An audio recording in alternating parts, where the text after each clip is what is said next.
Hello and welcome back to my channel. My name is David Novak. This has been a year of reading plans gone awry, but a lot of other things have gone awry as well, so reading plans, I suppose, are not the worst of it. I started out the year accomplishing one of my great long-term goals, which was to read the Mahogany Cycle, a series of 6 novels by the great B. Traven dealing with the mahogany trade in Mexico. And shortly thereafter, our would-be fascist regime came into power, and so things have gone a little haywire since then. I wrote a book. I guess it would be called a book. I want to call it the Antifa Bible. The title is Against Fascism, and it's nobody's Bible as yet, but it certainly is against fascism or anti-fascist in its theme. And then it's been hard for me to get back on track with just reading. I read a Hemingway novel, which is something I would never have expected to do. All of the other plans that I had, reading Chinese archaeology and stuff, that's just gone. And so the most recent book that I am into is The Mill on the Floss by George Eliot. It will be, I think, my 5th novel by Eliot. I'm not sure. I only have Adam Bede and Felix Holt left as far as her novels. I think there are some shorter stories or novellas as well, but as far as her novels, not much is left. And I opted to do it because for me, Eliot is dependable. I knew that I could get a solid piece of work that was just going to take me somewhere, and I didn't have to worry about it. Since my own self is so scattered these days, my ability to focus mildly impaired by all of the news and current events occurring all around us. I am in the city of Chicago. It's very peaceful here at the moment in this parking lot. I've realized why George Eliot does not appeal to some folks. I mean, it is the world she portrays is very white, very Protestant. I mean, a lot of the scenes or set pieces, there are resonances that I can feel between that and the life I grew up into, the household I grew up into. So it's not really that far afield for me, but I can see why some people might not like it as well. But so far it's moving ahead steadily. And the next book that I am hoping to read is The Cider House Rules by John Irving. I read The World According to Garp when I was a young man. I think I even read it twice and enjoyed it, but have not touched him. But I'm choosing that because there is a group project coming up in November to read The Cider House Rules, and so I want to be a part of that. And I suspect it will be a competent read, possibly an easier read than George Eliot, because George Eliot's language, it can be a little bit, well, it takes some getting into. Now, I've been reading Eliot with a mixture. Sometimes I'll just read the text itself, generally on my e-reader, but sometimes I will do that whilst listening to the audiobook. And on some rare occasions, I will just listen to the audiobook itself without having any text to follow with. But I've been thinking that perhaps I should interject something in between those two books. If I finish the Eliot reasonably soon, I'm in the 6th book and there are 7 books. If I finish it reasonably soon, then I would wind up starting the Cider House Rules early. And there's nothing wrong with that. That would be okay with me to do that. But I've thought, I've ordered a new book. I tend to order these things just from a vendor online. A cheap copy was available, so it comes down to something like $5 with free shipping. Coming from Maryland, so it might take longer than I would like. But I checked with the library, and it will most definitely take me longer than that to get the copy from the Chicago Public Library. It's checked out and not due back, and then just the transit time. Even if it were at the library next door, it would take a good week to get to me. So I've ordered the copy of a book of history, something perfect for Historathon, by the great French historian Marc Bloch. Now, I have another book of his it's a famous book, well known, but I can't think of the title, about the writing of history. And I don't really care for his writing, to be honest with you.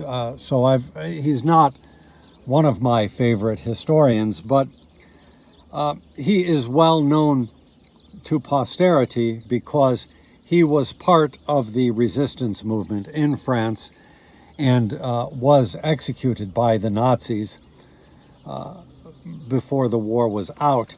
The book that I have ordered is called Strange Defeat, and it is a chronicle of how France fell to the Nazis.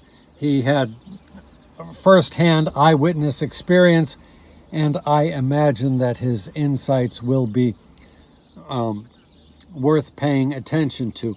And the reason I am doing that is because I am increasingly trying to become more involved just in being a presence on the street as far as looking out for ICE as they come around to kidnap people and otherwise abuse citizens and non-citizens alike.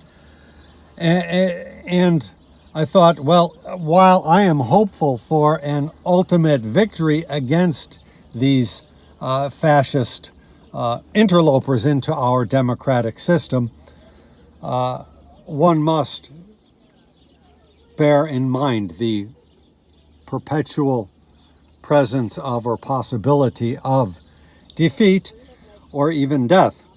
We are entering a phase early on. It seemed less severe. The machinations of this regime seemed less severe. They are becoming frightened. And so with every day, it becomes more increasingly positive that any one of us might be subject to the whims of fate and wind up losing his or her life. It is indeed a potential for anybody under this kind of regime, whether or not he or she is actively involved in the protest against. So I thought that taking my reading as more than just trying to get a historical look on what was happening in France in the 1940s, it would be my chance to do sort of a meditation upon the whole idea of being resistant to a fascist movement. And so in that sense, I would be reading more for my own personal benefit as a citizen of the United States of America in these times, although it has the side benefit in that the period is one that I have done a little previous study about. Many years ago, I wanted to write a play about the famous General Rommel, Rommel, I believe. I forget his first name, and did some research on him. My ambitions for writing history plays always, except in one case, always fell through because I was unable to do the requisite research needed. And that was one of the things that prompted me to try to learn how to become a better reader. Now this year, everything is falling apart again, and this has been not uncommonly an occurrence throughout my life. I got in a good maybe 3 years and a couple of months of really dedicated effort to the goal.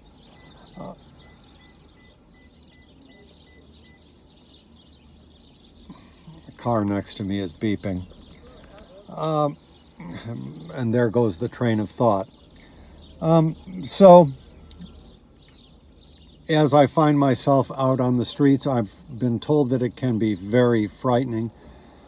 In a sense, I find it an extension of my former life. I used to work in social services with mentally ill adults, and so it was not uncommon to find oneself confronting a person, a mentally ill person, exhibiting out of control rage. And I was pretty well known in my agency for being good at de-escalation. Now in my life as a citizen, I've seen police in various cities incapable of de-escalating. It does not seem to be something that police are trained to do. But I would say these masked thugs, which are now this agency ICE, they take it even further to an extreme. They want to hype up their incredibly erratic and cruel and malicious behavior with the encouragement of our president and other persons in his administration.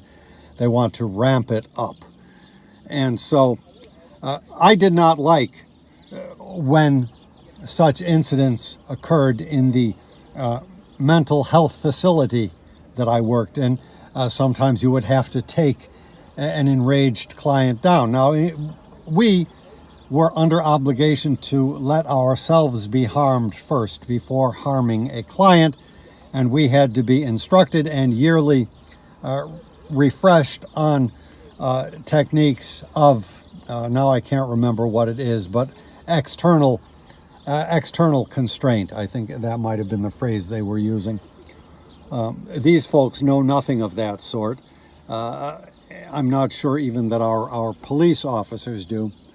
But so having the ability to try to calm somebody down who is mentally ill and enraged is helpful, but I've never had to face a group.